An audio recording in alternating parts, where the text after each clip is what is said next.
వాక్యమే నన్ను బ్రతికించెను, బాధలలో నెమ్మదినిచ్చెను. అనుదిన ఆత్మీయమన్న కార్యక్రమానికి మీ అందరినీ ప్రేమపూర్వకంగా ఆహ్వానిస్తూ ఉన్నాం. ఈ దినము ఆంధ్ర క్రైస్తవ కీర్తనల పుస్తకం నుంచి 442వ పాట పాడుతున్నాం. జీవితాంతము వరకు నీకే సేవ సల్పుదు నంటిని, జీవితాంతము వరకు నీకే సేవ సల్పుదు నంటిని. నీవు నాతో నుండి ధైర్యము నిచ్చి నడుపుము రక్షక, జీవితాంతము వరకు నీకే సేవ సల్పుదు నంటిని. ఎన్ని ఆటంకంబులున్నను, ఎన్ని భయములు కలిగినా, ఎన్ని ఆటంకంబులున్నను, ఎన్ని భయములు కలిగినా, అన్ని పోవును నీవు నాకడ నున్న నిజమిది రక్షక, జీవితాంతము వరకు నీకే సేవ సల్పుదు నంటిని. అన్ని వేళల నీవు చెంతన యున్న అనుభవమీయవే, అన్ని వేళల నీవు చెంతన యున్న అనుభవమీయవే. తిన్నగాని మార్గమందున పూని నడచెద రక్షక, జీవితాంతము వరకు నీకే సేవ సల్పుదు నంటిని. నేత్రములు మిరిమిట్లు గొలిపె చిత్ర దృశ్యములున్నను, నేత్రములు మిరిమిట్లు గొలిపెడి చిత్ర దృశ్యములున్నను. శత్రువగు సాతాను గల్వన్ చాలు నీ కృప రక్షక, జీవితాంతము వరకు నీకే సేవ సల్పుదు నంటిని. నీవు నాతో నుండి ధైర్యము నిచ్చి నడుపుము రక్షక, జీవితాంతము వరకు నీకే సేవ సల్పుదు నంటిని. క్రీస్తునందు ప్రియమైన దేవుని బిడ్డలారా, అనుదిన ఆత్మీయమన్న కార్యక్రమానికి మిమ్మల్ని అందరినీ ప్రేమపూర్వకంగా ఆహ్వానిస్తూ ఉన్నాను. ఈ సమయంలో అపోస్తలుల కార్యముల గ్రంథంలో ఉన్న ఆ వ్యక్తుల ద్వారా దేవుడు మనకు నేర్పించే పాఠములను మనము జ్ఞాపకం చేసుకుంటూ ఉన్నాం. ఈ రోజు అపోస్తలుల కార్యముల గ్రంథము 16వ అధ్యాయము 14వ వచనాన్ని మనం చదువుతున్నాం. అప్పుడు లూదియా అను దైవభక్తి గల ఒక స్త్రీ వినుచుండెను. ఆమె ఊదారంగు పొడిని అమ్ము తుయతైర పట్టణస్థురాలు. ప్రభువు ఆమె హృదయం తెరిచెను గనుక పౌలు చెప్పిన మాటల యందు లక్ష్యముంచెను. ప్రియమైన దేవుని బిడ్డలారా, ఈరోజు మనము ధ్యానం చేసుకోబోయే వ్యక్తి పేరు లూదియా. ఆమె దైవభక్తి గల ఒక స్త్రీ అనే మాట మనం చూస్తూ ఉన్నాం. అంత మాత్రమే కాకుండా ఆమె చేసే వ్యాపారం గురించి మనం ఇక్కడ చూస్తూ ఉన్నాం. ఆమె ఊదారంగు పొడిని అమ్మే తుయతైర పట్టణస్థురాలు అనే మాటను మనం ఇక్కడ చూస్తూ ఉన్నాం. అయితే ఆమె చేస్తూ ఉన్న ఆ యొక్క వ్యాపారము చాలా కాస్ట్లీ అని మాత్రమే మనకు తెలుసు, కానీ దాని యొక్క ప్రాముఖ్యతను మనం జ్ఞాపకం చేసుకుంటే ఆ ఊదారంగు పొడి బాగా ఆర్థికంగా స్థిరపడిన వారు మాత్రమే ఉపయోగించేది, కానీ అందరికీ కూడా అది అందుబాటులో ఉండదు. కారణం ఏంటి అని అంటే ఆ ఊదారంగు పొడి తయారు చేయడానికి అవి ఒక రకమైన నత్తల ద్వారా చేయబడుతుందని చెప్తూ ఉన్నారు. ఎందుకు అనంటే ఆ నత్తల్లో సముద్రపు ఒడ్డున దొరికే ఆ నత్తలలో ఒక రకమైన నత్త, ఆ నత్తకు ఉన్న ఆ యొక్క గ్లాండ్స్ లో నుండి దానిని తీస్తారు. ఒక గ్రాము ఊదారంగు పొడిని తయారు చేయాలి అని అంటే దాదాపుగా 10 నుండి 12,000 నత్తలు అవసరము అని చెప్తారు. కాబట్టి అన్ని నత్తలు తీసుకొని దాని ద్వారా అంత తక్కువ ఊదారంగు పొడి ఉత్పత్తి అవుతుంది.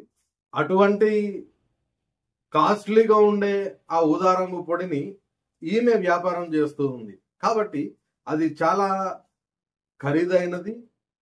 కాబట్టి ఆమెకున్న సర్కిల్ అంతటిని జ్ఞాపకం చేసుకుంటే దాదాపుగా అందరు కూడా ఆర్థికంగా స్థితిమంతుల పరిస్థితుల్లోనే ఆమె ఉంటది. వాళ్ళతోనే ఆమె యొక్క స్నేహము, వ్యాపారము అంతా కూడా జరుగుతూ ఉంది. అటువంటి ఆమె ఇక్కడ మనం చూస్తూ ఉన్నాం కదా, దేవుని యొక్క సన్నిధికి వచ్చి కూర్చున్నట్లుగా మనం చూస్తూ ఉన్నాం.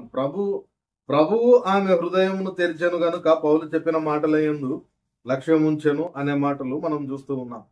ప్రియమైన దేవుని బిడ్డలారా, ఇక్కడ ప్రతిరోజు లేకపోతే ఆ నది ఒడ్డుకు వాళ్ళందరూ వచ్చి కూర్చొని దేవునిని ఆరాధించే పరిస్థితి అక్కడ ఉంది. కాబట్టి అక్కడ మిగిలిన స్త్రీలతో పాటు ఈమె కూడా వచ్చి ప్రార్థించి ఆరాధించడానికి సిద్ధపడింది అని మనం ఇక్కడ చూస్తూ ఉన్నాం. అక్కడే మొట్టమొదటిసారిగా ఆమె పౌలు శీలను కలుసుకుంది. అప్పుడే ఆమె పౌలు యొక్క మాటలను వినినట్లుగా మనం చూస్తూ ఉన్నాం. ఎప్పుడైతే పౌలు యొక్క మాటలను వింటూ ఉందో దేవుడు ఆమె యొక్క హృదయాన్ని తెరుస్తూ ఉన్నాడు. పౌలు మాటల యందు ఆమె లక్ష్యం ఉంచినట్లుగా మనం చూస్తూ ఉన్నాం. అంత మాత్రమే కాకుండా తర్వాతి భాగంలో మనం జ్ఞాపకం చేసుకుంటే ఆ పౌలు శీలను తన ఇంటికి వచ్చి ఆమె ఉండమని అడిగినట్లుగా, ఆ తర్వాత తన ఇంటి వారందరితో కూడా వచ్చి ఆమె బాప్తిస్మం పొందుకున్నట్లుగా ఆమె యొక్క చరిత్రను మనం ఈ గ్రంథంలో చూస్తూ ఉన్నాం. ఏమైనప్పటికీ ఆమె ద్వారా మనం నేర్చుకునే పాఠములను జ్ఞాపకం చేసుకుంటే మొట్టమొదటిగా మనకు ఖచ్చితంగా దేవుని యొక్క ఆరాధన, ప్రార్థన అనేది ప్రాముఖ్యమైనదిగా ఉండాలి. మన యొక్క ప్రాధాన్యతలలో అధిక ప్రాధాన్యత దేనికి ఇవ్వాలి అనంటే దేవునికి ప్రార్థించడానికి, ఆరాధించడానికి ఆ ప్రాధాన్యతను మనము ఉంచుకోవాలి. అది లూదియా ద్వారా మనం చూస్తూ ఉన్నాం. ఆమె చేసే వ్యాపారము చాలా కాస్ట్లీది. అయినప్పటికీ కూడా తన యొక్క వ్యాపారాన్ని పణంగా పెట్టింది. తన యొక్క వ్యాపారాన్ని పణంగా పెడుతూ ఆమె అక్కడ ఉండకుండా దేవుని యొక్క వాక్యం వినడానికి ఆమె వచ్చినట్లుగా మనం ఇక్కడ చూస్తూ ఉన్నాం. కాబట్టి అనేక పర్యాయాలు మనం చిన్న చిన్న అవసరాల నిమిత్తము దేవుని యొక్క మందిరానికి పోవడానికి కొన్నిసార్లు వెనకాడుతూ ఉంటాం. ఏ చిన్న అవసరం వచ్చినా దేవాలయాన్ని మానుకొని అక్కడికి వెళ్ళడానికి ప్రయత్నం చేస్తాం. ఏ అవసరాలు అని అనుకున్నా ఆదివారం అని అనుకుంటాం. కారణం ఏంటంటే మిగిలిన దినాల్లో స్కూలో, కాలేజో, ఆఫీసో ఇవి ఉంటాయి. దానిని మనం తగ్గించుకోవడానికి ప్రయత్నం చేయం. కానీ దేవుని యొక్క మందిరానికి వెళ్ళడాన్ని మాత్రం స్కిప్ చేయడానికి ఏ మాత్రం కూడా వెనకాడని స్థితిలో అనేక పర్యాయాలు మనం ఉంటాం. కానీ ఇక్కడ ఆమె చేస్తూ ఉన్న వ్యాపారం అంత కాస్ట్లీది అయినప్పటికీ కూడా ఖచ్చితంగా ఆమె ఆరాధనకు సమయానికి వెళ్ళడానికి ప్రయత్నం చేస్తూ ఉంది. కాబట్టి మన మొదటి ప్రాధాన్యత దేవునికి, దేవుని యొక్క ఆరాధనకు, ప్రార్థనకు ఉండాలి. అది లూదియా ద్వారా మనం నేర్చుకుంటూ ఉన్నాం. రెండవదిగా మనం జ్ఞాపకం చేసుకుంటే మనం చేసే ఆ యొక్క పని 10 మందిని ప్రభావితం చేసేదిగా ఉండడానికి ప్రయత్నం చేయాలి. మనం చేస్తూ ఉన్న పని కేవలం మనకు మాత్రమే కాదు, ఆ పని వలన ఇతరులు కూడా దేవుని దగ్గరికి అట్రాక్ట్ అయ్యే విధంగా మనం ఆ పనులు చేయడానికి ప్రయత్నం చేయాలి. ఆమె ఒక్కతే వచ్చింది, ఆమె వినింది. కానీ ఆమె ఎప్పుడైతే బాప్తిస్మం తీసుకోవడానికి సిద్ధపడిందో ఆమె ఒక్కతి కాకుండా ఆమెతో పాటు తన కుటుంబ సభ్యులు కూడా వచ్చి బాప్తిస్మం తీసుకున్నట్లుగా మనం చూస్తూ ఉన్నాం. కాబట్టి ఆమె మొదటి ప్రాధాన్యత దేవునికి ఇవ్వడం మాత్రమే కాదు, కానీ తాను చేసే పని మిగిలిన వాళ్ళను కూడా ప్రభావితం చేసే విధంగా ఉన్నట్లుగా మనం ఇక్కడ చూస్తూ ఉన్నాం. ఆమె దేవుని యందు విశ్వాసం ఉంచింది. ఇక్కడ వాళ్ళ కుటుంబ సభ్యులు ఆమెతో పాటు వచ్చి కూర్చున్నట్లుగా మనం చూడం, కానీ బాప్తిస్మం సమయంలో మాత్రం వారు వచ్చినట్లుగా మనం చూస్తాం. అంటే ఆమె కేవలం విని విడిచిపెట్టలేదు, విని తన వరకు పెట్టుకోలేదు, కానీ తాను ఏదైతే దేవుని వాక్యం వినిందో దానిని తన కుటుంబ సభ్యులందరికీ కూడా తెలియజేసింది. వారందరూ కూడా దేవుని వైపుకు మళ్ళడానికి ఆమె ఖచ్చితంగా ఉన్న వాక్యం ఉన్నట్లుగా వాళ్లకు బోధించి ఉండాలి. వాళ్ళందరినీ కూడా దేవుని వైపుకు ఆకర్షింపబడే విధంగా ఆమె దేవుని యొక్క వాక్యాన్ని బోధించింది. కాబట్టి ఆ పని మనం చేస్తూ ఉన్నప్పుడు, ఆమె చేస్తూ ఉన్నప్పుడు ఖచ్చితంగా మిగిలిన వాళ్ళు ప్రభావితమయ్యే విధంగా ఆమె చేసినట్లుగా మనం చూస్తాం. ఆ ప్రకారమే మనం ఏమి చేసినప్పటికీ కూడా దేవుని కొరకు, దేవుని యొక్క మహిమ కొరకే మనం చేయాలి తప్ప మన కొరకు కాదు. కాబట్టి ఈ మాటలు మనం జ్ఞాపకం చేసుకొని నేటి దినాన లూదియా జీవితం నుండి 2 విషయాలను నేర్చుకున్నాం.